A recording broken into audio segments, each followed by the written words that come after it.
मी Ram सरकुन soil culture हे टोमॅटोसाठी kit वापरलेले आहे। एक किट वापरलेले सॉइल कल्चरचे टोमॅटो आणि एक सॉइल कल्चरची बॉटल सोडलेली आहे। यामुळे मला मिळालेला हा रिझल्ट आहे।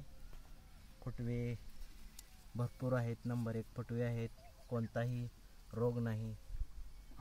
या पानाची कॅनोपी भरपूर आहे, शेटिंग पण छान आहे, नंबर 1 आहे। आणि या जमिनीमध्ये भुसभुशीतपणा आलेला आहे। या पांढऱ्या मुळ्याची संख्या भरपूर प्रमाणात वाढलेली आहे। मी हे कल्चर वापरल्यामुळे समाधानी आहे। पहा सेटिंग, कॅनोपी, माल, फुगवण, नंबर 1 प्लॉट आहे।